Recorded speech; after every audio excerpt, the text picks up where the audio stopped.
স্বরাষ্ট্র উপদেষ্টা lieutenant general অবসরপ্রাপ্ত মোহাম্মদ জাহাঙ্গীর আলম চৌধুরী বলেছেন, আওয়ামী লীগের দোসররা দেশকে অস্থিতিশীল করার জন্য সব ধরনের চেষ্টা করছে। আওয়ামী লীগের যারা এগুলো করছে তাদের ঘুম হারাম করে দেব, তারা কোথাও কোনো স্থান পাবে না। রোববার দিবাগত রাত ৩টার দিকে রাজধানীর বারিধারায় নিজ বাসায় দেশের চলমান আইন শৃঙ্খলা পরিস্থিতি নিয়ে জরুরি প্রেস ব্রিফিংয়ে তিনি এসব কথা বলেন।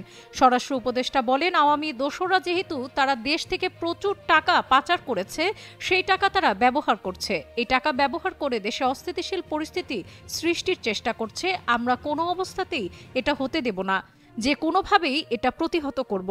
তিনি বলেন, দিনে রাতে যে বাহিনীর প্রয়োজন হবে তারা সেখানে যাবে এবং প্রতিহত করবে। সব বাহিনীকে নির্দেশনা দেওয়া হয়েছে, তারা টহল কার্যক্রম আরও বাড়াবে।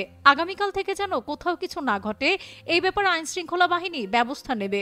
যদি আইন শৃঙ্খলা বাহিনী ভালোভাবে কার্যক্রম করতে না পারে তাদের বিরুদ্ধেও আমি অ্যাকশন নেব। তিনি আরো বলেন, আইন শৃঙ্খলা পরিস্থিতি দিনে দিনে আরো উন্নতি হবে, অবনতি হওয়ার কোনো আশঙ্কা নেই। দেশকে যারা অস্থিতিশীল করার চেষ্টা করছে তাদের কাউকে আমি ছাড় দেব না। আপনার পদত্যাগ দাবি করা হয়েছে, সোমবার দুপুর পর্যন্ত সময় বেঁধে দেওয়া হয়েছে পদত্যাগের জন্য। এমন প্রশ্নের উত্তরে স্বরাষ্ট্র উপদেষ্টা জানান, আমার পদত্যাগের ব্যাপারে আজকে প্রথম না।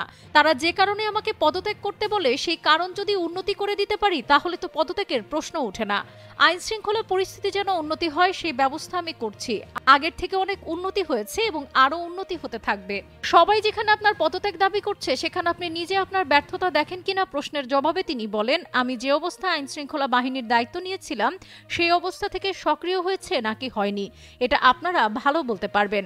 পুলিশ আনসারের অবস্থা কি ছিল, ওই অবস্থা থেকে উন্নতি হয়েছে না হয়নি এটা আপনাদের উপর ছেড়ে দিলাম। এ পর্যন্ত ডেভিল হান্টে যে 8,500 গ্রেপ্তার করা হলো তারা কারা এবং সারা দেশেই যারা অপ্রীতিকর ঘটনা ঘটাচ্ছে তারা কেন ধরা পড়ছে না? ডেভিল হান্ট অপারেশন শুরুর পরও অপরাধ বেড়েই চলেছে। এমন প্রশ্নে জাহাঙ্গীর আলম চৌধুরী বলেন, যারা সন্ত্রাসী কর্মকাণ্ড করছে ডেভিল হান্ট অপারেশনে তাদের গ্রেপ্তার করা হচ্ছে, তবে যত গ্রেপ্তার করা উচিত সেই পরিমাণ হয়তো হচ্ছে না। যেমন বাসে ডাকাতির ঘটনায় সাভার থেকে 3 জনকে গ্রেপ্তার করা হয়েছে, গ্রেপ্তার চলতে থাকবে।